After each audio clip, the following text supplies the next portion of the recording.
ലോകം ഇസ്രായേൽ എന്ന് വിളിക്കുന്നതിനു മുമ്പ് അത് പലസ്തീനായിരുന്നു.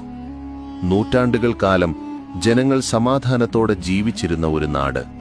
4 നൂറ്റാണ്ടോളം പലസ്തീൻ ഒട്ടോമൻ സാമ്രാജ്യത്തിന്റെ ഭാഗമായിരുന്നു. മുസ്ലിം, ക്രിസ്ത്യാനി, യഹൂദൻ എല്ലാവരും ഒരുമിച്ചാണ് ജീവിച്ചിരുന്നത്.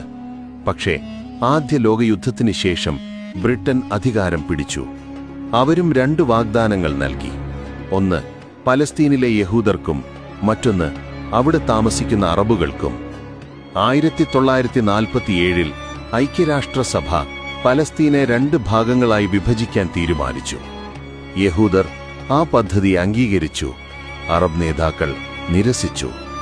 അടുത്ത വർഷം 1948 ഇസ്രായേൽ സ്വാതന്ത്ര്യം പ്രഖ്യാപിച്ചു. യുദ്ധം പൊട്ടിപ്പുറപ്പെട്ടു. ആയിരക്കണക്കിന് പലസ്തീനികൾ വീട് വിടേണ്ടി വന്നു. അതവർ അൽ നഗ്ബ എന്ന് വിളിച്ചു, അർത്ഥം വിപത്ത്.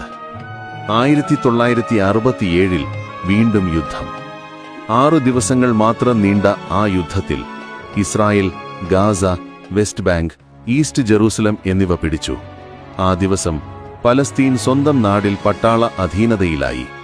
പലസ്തീൻ ജനങ്ങൾ ഇന്നും അവരുടെ നാടിനായി പോരാടുന്നു. അവർക്ക് നഷ്ടപ്പെട്ടത് ഭൂമിയല്ല, ഒരു തലമുറയുടെ സ്വപ്നമാണ്. ഇത്തരം മറഞ്ഞുപോയ കഥകൾ ഇഷ്ടമാണോ? എങ്കിൽ ലൈക്കും സബ്സ്ക്രൈബും ചെയ്യൂ.